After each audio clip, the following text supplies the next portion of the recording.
This episode is supported by FX's The Shards, a seductive drama from executive producer Ryan Murphy. Set in 1980s Los Angeles, the series follows a group of glamorous, deeply entangled high school seniors drawn into a life of wealth, beauty, parties, and excess. At its center is Brett, whose reality begins to unravel when the arrival of a new student coincides with a series of mysterious murders. FX's The Shards, now streaming on Hulu. Amazon Health AI presents Painful Thoughts. I can't stop scratching my downtown. Yeah, but I'm not itching to go downtown and tell a receptionist I'm here to talk about my downtown. Some things you'd rather type than say out loud. There's no question too embarrassing for Amazon Health AI. Chat your symptoms and get virtual care 24/7. Healthcare just got less painful.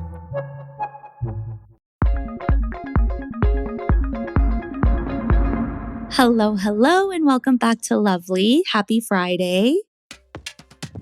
Today, it's just me. Honestly, we haven't done a solo episode in a little bit. You are going to get a little bit of an unfiltered version of my brain, and I have a lot on my mind. We've done some really exciting and fun episodes the last few months. We've had a lot of great guests. We had Clayton, who's a former bachelor. For the first time, it's like I realized, hey, I don't need to go chase after women and for validation and through intimacy.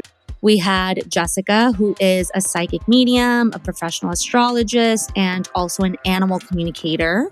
I can look at your birth chart and tell if you prefer to use pencils or pens, health issues, like if you run on time or if you tend to be late, your tendency towards infidelity or monogamy, or how long you go in bed. You can see everything in the birth chart, and you cannot see that from a sign. We had Tim and Anna, who were a really healthy long-term couple. We didn't know the rewards and the challenges and then the rewards of building a loving, conscious, intentional relationship. And so how we got there, I would say, is by being absolutely determined to see what lay below the surface, to figure it out. And we also had Gracie, who is an OnlyFans creator. The root of so much pain in this world comes from angry, unsatisfied, bitter men. Somewhere between all those conversations, a lot has shifted for me. I think about dating a little bit differently, relationships a little bit differently than I did 6 months ago.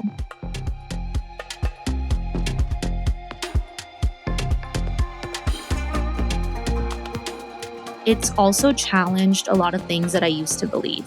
And I'm going to talk all about that in today's episode. And rather than interviewing someone else, I'll let you into my brain for a little bit. We'll do some life updates. We'll do some of the biggest lessons I've taken away from some of the recent guests that I mentioned. Some things I've been consuming, my thoughts on it. Dating advice, I've completely changed my mind on.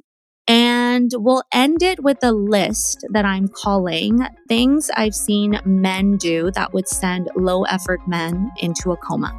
So let's get into it.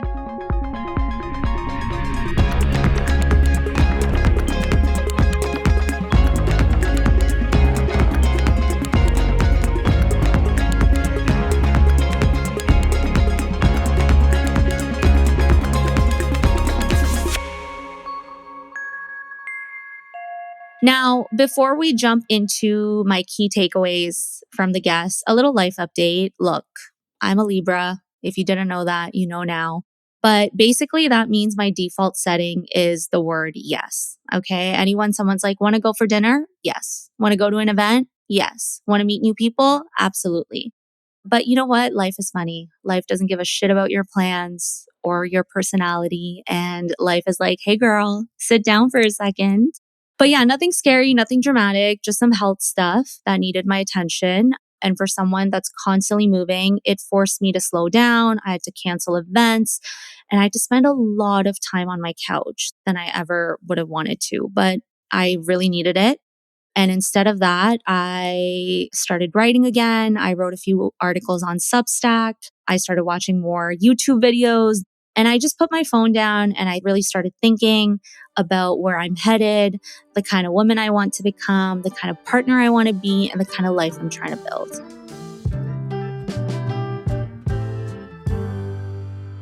I feel like I keep thinking about the conversations we've had on this podcast over the last few months, not just the episodes themselves.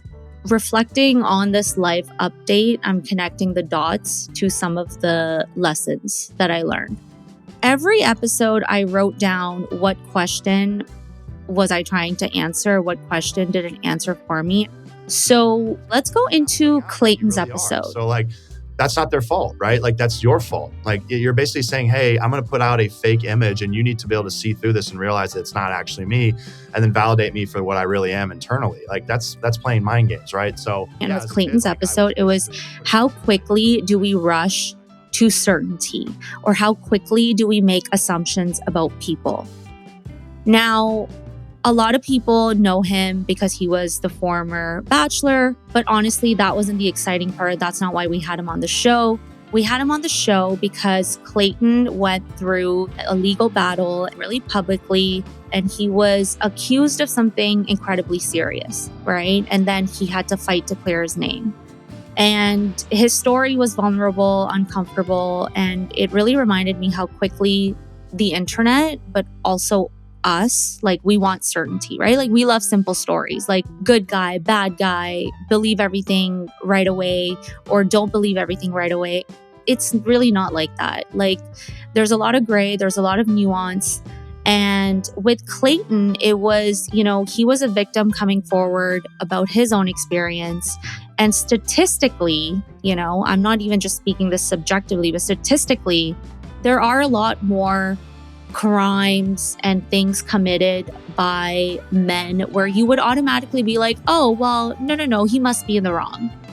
But it's not always like that. And I think that conversation is a great reminder to slow down before deciding who someone is. And if I'm being honest, dating has taught me the exact same things. How many times have you gone on one date and decided, oh, he's the one? Oh, or no, he's absolutely not the one, based on one text, one awkward moment, one whatever. And that's because it feels really safe to know all the answers. But curiosity is usually what gets us closer to the actual truth. So I would urge all of you to go listen to that episode if this is sounding interesting or it's resonating. And I think another thing that I really liked about that episode was talking about dating because of seeking validation. And dating is basically one giant validation trap if you're not careful. If you're dating right now, instead of asking, do they like me? Ask yourself, do you actually like this person?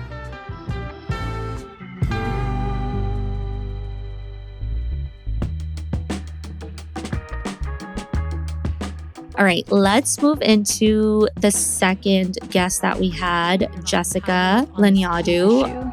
And so when I'm doing love or relationship readings, I'm often bringing the client back to themselves, being like, okay, well, how are you navigating your needs? What are you choosing? Why are you choosing this? Because we don't have control over what other people do. We don't have control over when or where we'll meet someone. That's fantasy. We have control about what we do, when we do it, and why we do it. And so the more we focus on our own homework, the healthier our lives get. Oh my God, Jessica's so special. I love Jessica. This was probably one of my favorite episodes of the year. And I think Jessica, for me, answered the question of, can someone remind you who you already are? Now, if you've never met a psychic medium or an animal communicator, I mean, same. But before Jessica, I hadn't either, right? I went into the conversation just being very curious, asking her what she does, her process, stories, all of it. And the biggest thing that I took away was very little to do with astrology itself, and it had everything to do with what I already know. So Jessica read my birth chart, and she reflected things back to me about my personality, the way I move through the world, the kinds of challenges I've been through, the kind of relationship I need to thrive. And whether you believe in all of this or not, as she was talking, I kept thinking, okay, I already know this. I know I'm deeply independent. I know I need someone who is interesting and charismatic.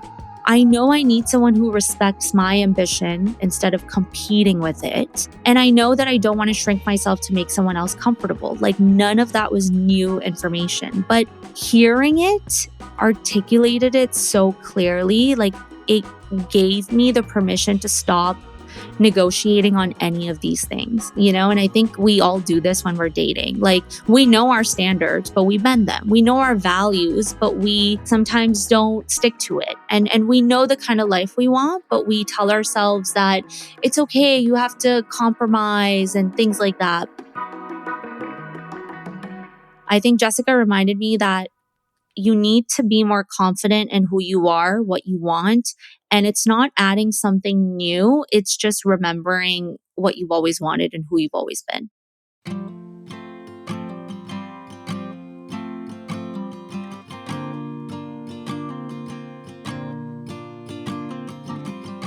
Okay, Tim and Anna, so wholesome. At some point, the honeymoon phase, sort of the blinkers come off and you see the things that you're not necessarily alike. And that there's something that they like that you don't like, and something they do that really bugs you.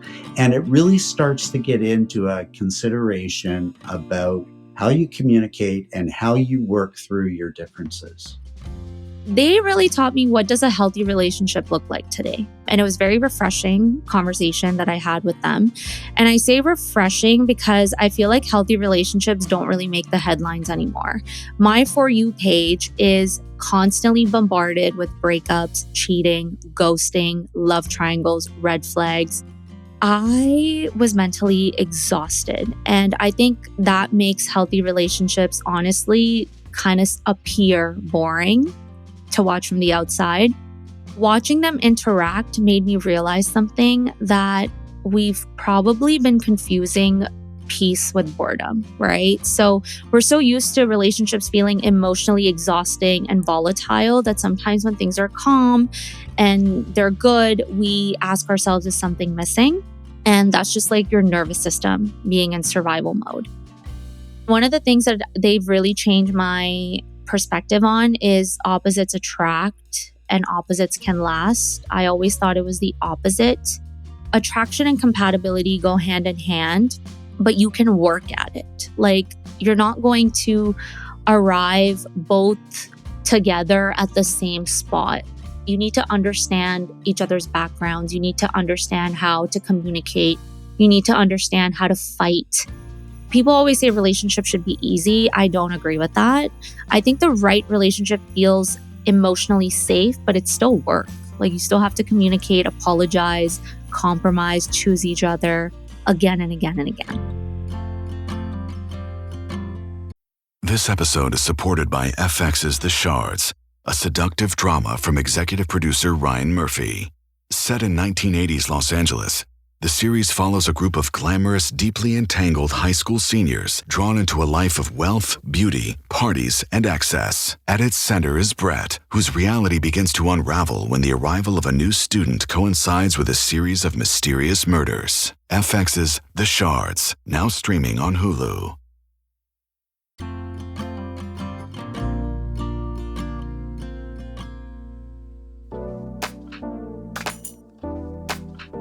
Okay, and then we had Gracie, who is a stand-up comedian and an OnlyFans creator. The guys that I talk to on my page, especially in like my VIP circle, I have more interesting conversations with them than I have with like people I've gone on Hinge dates with. And who knows, maybe that's because the anonymity creates more comfort or whatever, or I've known them for longer, I know them better. And it would be understandable if someone listened to this and they're like, wow, that's like depressing. And I get that. This was really interesting. It was also a little bit of an uncomfortable episode. And she was part of this podcast series called Only Fantasy, a 6-part series investigating the world of OnlyFans, the good, the bad, the ugly. And the question that she answered for me was, what happens when loneliness becomes a business model?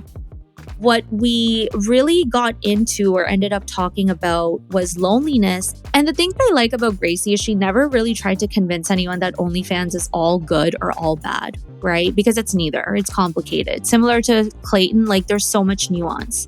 Some creators are there because they genuinely enjoy creating content. Some OnlyFans creators are there because they're paying off debt, or because it gives them a financial opportunity that they didn't have before, or some because they're trying to escape really difficult circumstances, right? And then the subscribers, the people that are paying for the content, some of them are lonely, some of them are looking for intimacy, and some of them are looking for connection, or simply buying a version of attention they don't feel like they're getting anywhere else. Who the hell am I to reduce millions of people down to one stereotype? The thing that scares me is that if we're already paying for intimacy, what happens when you move into the stage like when AI girlfriends become better or AI boyfriends become more personalized and digital companionship becomes easier than building real community? And that does not excite me. That actually really, really scares me. And we need to bring back more in-person places to build connection. And I think technology can solve a lot of problems, but I am not convinced that loneliness is one of them.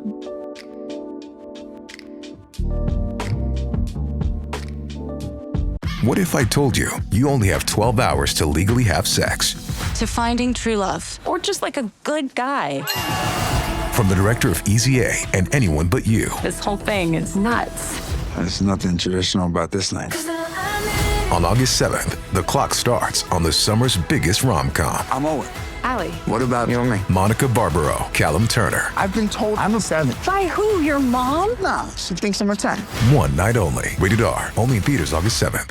Adobe Firefly is the all-in-one creative studio with AI-powered image and video editing for today's creative process. Built for creators of every kind, Firefly helps you generate, edit, and experiment fast. Because the asks aren't getting smaller, the budgets aren't getting bigger, and the timelines, oh yeah, still tight. With all the best creative AI models in one place, Firefly brings your ideas to life. Unlock a better way to make with Adobe Firefly.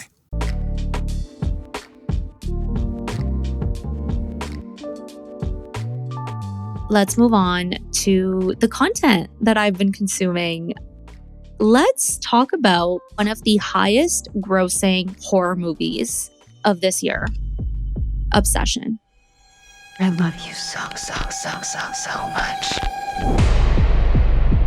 A love only the branch of a willow tree could conjure. I was deeply frustrated by this movie. It was great, but I think some people completely missed the point, right? But the way I saw it is it was not a love story. It was a very cautionary tale about entitlement. The movie's plot is around this guy who is in love with this girl who is his friend. The turning point is when he's dropping her off at home and she's about to leave the car and she's sensing that like maybe that he likes me, maybe he wants to say something to me, and she gives him the opportunity to be like, hey, is there anything you want to tell me before I leave? Sometime. Nikki, wait, I was gonna ask you, What? I lost my train of thought. Good night. What else? Why? The girl literally says, is there anything you want to tell me? And he says no. He has every opportunity to tell her how he feels and, to deal with the consequences of either, yeah, I do like you, so okay, we'll date, or no, I don't like you, and sit with the rejection and deal with that. But instead, he says, no, I don't have anything to tell you, and then gets this one wish willow where you like crack a little piece of wood and you make a wish and it comes true. One wish, Willow. You only get one wish. I wish Nikki Freeman loved me more than anyone in the entire world.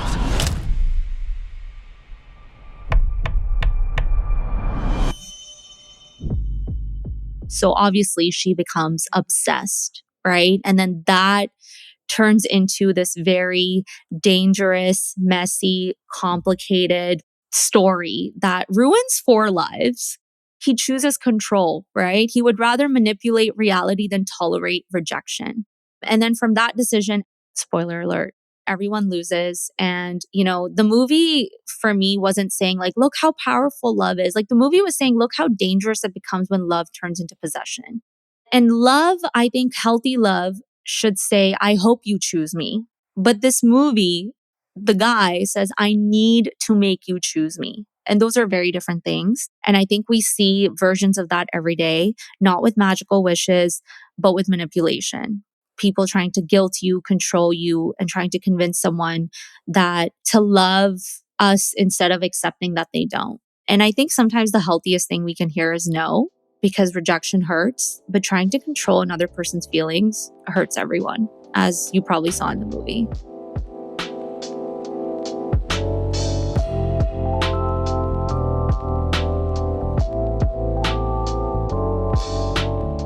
Let me tell you about a video that honestly was pausing every few minutes, writing down my notes, and I was just in awe, and I've recommended it to a lot of people. So why don't I give you my notes on it?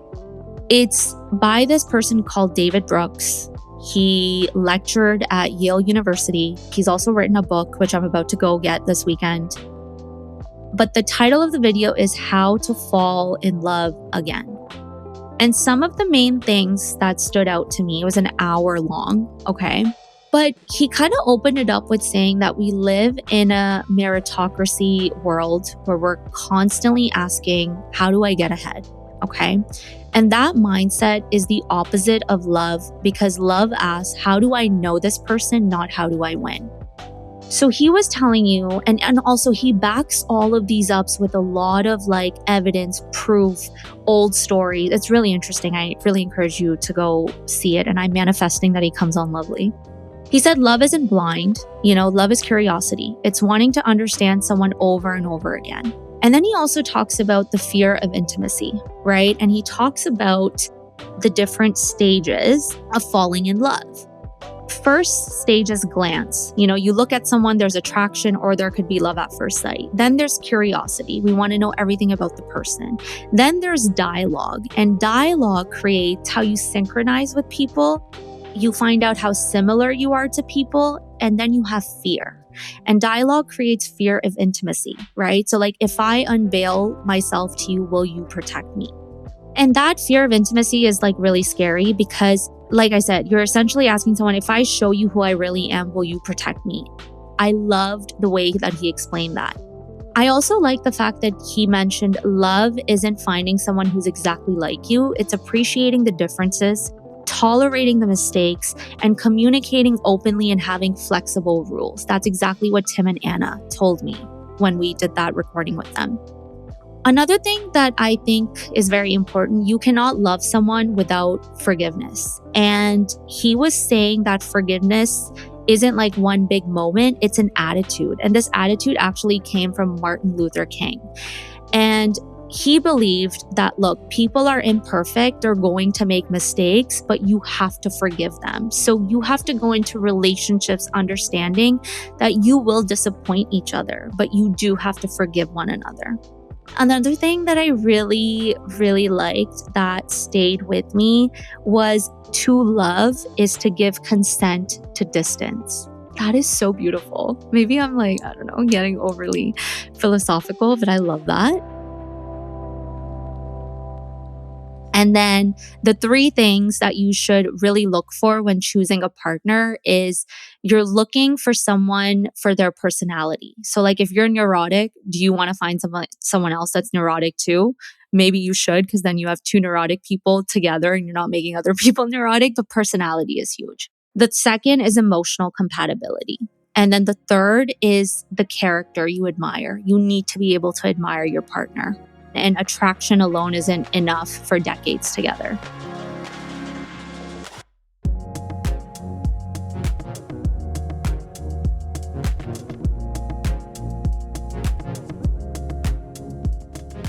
The last thing I want to leave you with is, again, I'm constantly learning, constantly changing my mind about the things that I used to believe.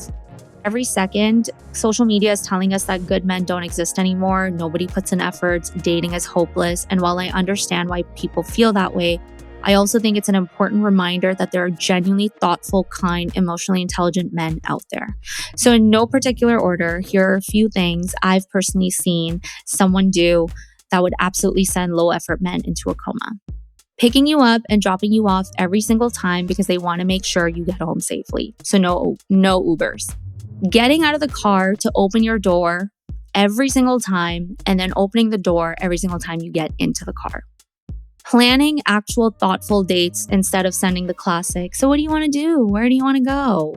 What should we do? Cooking for you because you've had a long day and they know it would make your life a lot easier. Waking up before you to grab your favorite coffee. Actually listening when you talk, remembering tiny details weeks later, and then bringing them up because they were paying attention. Listening to your podcast and then sending you a 10-minute voice note with thoughtful feedback because they genuinely wanted to engage with something that mattered to you. Asking, how can I communicate better with you instead of assuming they already know everything? Cheering you on in your career instead of feeling intimidated by your ambition. Respecting your independence instead of trying to compete with it. Checking in after big meetings because they remembered it was important to you. And most importantly, just following through. And I think following through is so attractive because it tells you that their words actually mean something. And I think before anyone listens to this and thinks, wow, the bar is in heaven, I actually don't think it is. I think none of these things require someone to be rich. None of them requires some grand romantic movie moment. I think it just requires thoughtfulness, consistency, and consideration. And these are all the things that we have been talking, discussing, and sharing with you on this podcast.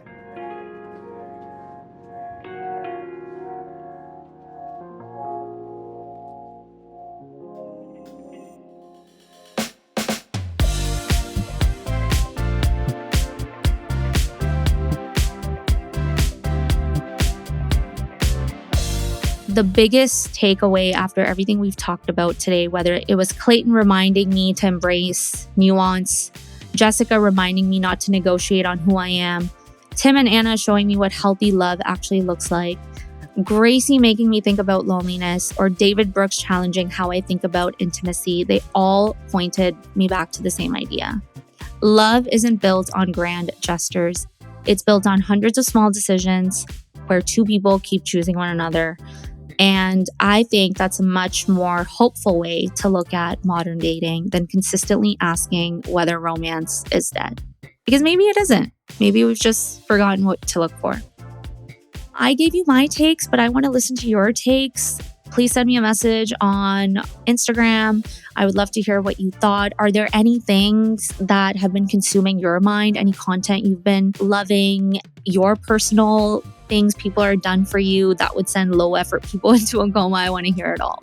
And next week, we will be back with another episode and with another exciting guest to talk all things dating, relationships, culture, identity. And as always, see you next week on More Lovely.